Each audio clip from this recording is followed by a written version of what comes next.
السلام علیکم ورحمۃ اللہ وبرکاتہ۔ ناظرین، کیسے ہیں آپ لوگ؟ خیریت سے ہیں؟ امید کرتا ہوں کہ اللہ تبارک و تعالیٰ آپ لوگوں کو خیریت سے رکھیں۔ لیکن آج پھر سے آپ لوگوں کے سامنے ایک نیا ویڈیو لے کر حاضر ہوا ہوں، جس کے اندر بیان کریں گے پیر محمد اجمل رضا صاحب قادری۔ تو آئیے ہم اپنے ویڈیو کو شروع کرتے ہیں۔ میرے رسول پاک، میرے محبوب دو عالم، نبی رحمت، نور مجسم کا انداز تو دیکھ میرے بھائی۔ ہم تو وہ عیب بیان کر رہے ہیں جو ہے ہی نہیں۔ اور آمنہ کے لال کا طریقہ کیا ہے؟ جس طرح ماں بیٹی پہ چادر نہیں ڈالتی اور کہتی ہے نہیں میری بیٹی ہے، نہیں میرا بیٹا ہے، اماں وکیل بن جاتی ہے بچوں کی۔ میرے رسول کا طریقہ دیکھیں، لفظوں کا حسن دیکھیں۔ فرمایا من ساتر مسلمن، فرمایا میرے مومن سے غلطی ہو جائے تو اس کی پردہ پوشی کر۔ اس طرح ماں بچوں کے بارے میں بات کرتی ہے، رسول پاک اس سے بڑھ کے امتی کے بارے میں بات کر رہے ہیں۔ فرمایا من ساتر مسلمن، من ساتر مسلمن، کون ہے جو میرے مسلمان کی پردہ پوشی کرے؟ کون ہے جو گناہ دیکھ کے معاف کرے؟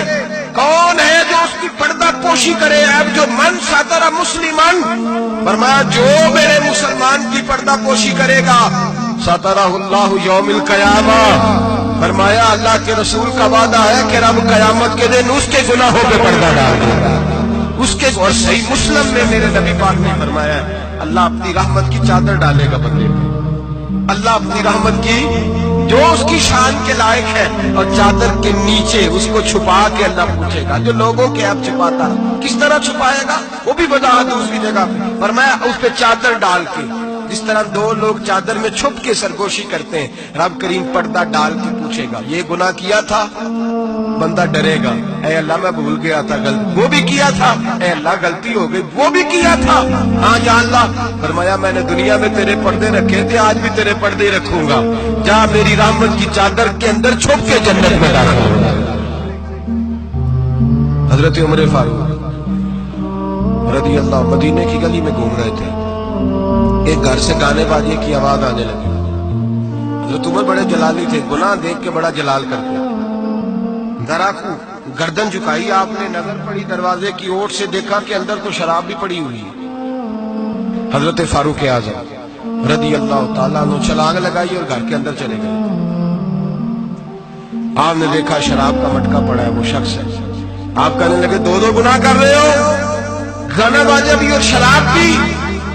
اور شخص کہنے لگا حضور میں نے دو گناہ کیے ہیں، اور اگر آپ محسوس نہ کریں تو آپ سے تین ہو گئے۔ میں کون سے؟ میں پہلی بات تو یہ کہ آپ نے جاسوسی کی، قرآن کہتا نہیں کرنی چاہیے۔ دوسری بات یہ کہ آپ چھلانگ لگا کے آئے، قرآن کہتا ہے وَأْتُوا الْبُيُوتَ مِنْ أَبْوَابِهَا، گھروں میں دروازوں سے آیا کریں۔ اور تیسری بات یہ کہ آپ نے اجازت نہیں دی۔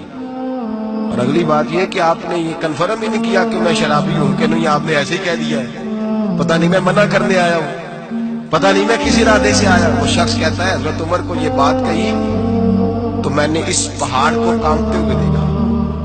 حضرت عمر فاروق سجدے میں گر کے رونے لگے، کہنے لگے اللہ مجھ سے غلطی ہو گئی ہے، مجھے معاف کر دے۔ کہتے عمر کو روتا دیکھا تو وہ عورت جو گانا گا رہی تھی وہ بھی رونے لگی، چیخنے لگی، کہنے لگی عمر دنیا میں مجھے کوئی باز نہیں کر سکا، پر تیرے آنسوؤں نے مجھے باز کر دیا ہے، آج کے بعد یہ کام نہیں کروں گا۔ مٹکے توڑ دیے گئے، پورے خاندان نے توبہ کر دی۔ امام حسن کا اپنی بیوی سے اختلاف ہو گیا، طلاق دینے کا ارادہ کیا۔ امام حسین کہنے لگے کہ بھائی جان کیا مسئلہ، کیوں طلاق دینے لگے ہو؟ فرمایا میری بیوی ہے، میں اپنی بیوی کی بات تیرے ساتھ کیوں کروں؟ ہن لباس لکم وانتم لباس لہن، اس کا لباس ہو میرا لباس، تیرے ساتھ کیوں بات کروں؟ کچھ دن گزرے تو امام حسن نے طلاق دے دی۔ امام حسین کہنے لگے اب تو بتا دیں کیا مسئلہ تھا؟ فرمانے لگے وہ غیر محرم ہو گئی ہے، میں کسی غیر محرم کی بات تیرے ساتھ کیوں کروں؟ وہ غیر محرم ہو گئی، غیر محرم کی ڈسکس کروں تیرے ساتھ، میں نہیں کرتا۔ میرے بھائی بات کو سمجھے، حضرت امام نے، اور کتنی پردہ پوشی، اللہ اکبر، کتنی پردہ پوشی۔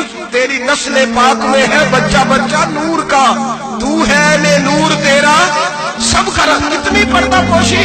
امام حسن کو زہر دے دیا گیا، اور امام حسن کو پتا تھا کس نے دیا ہے۔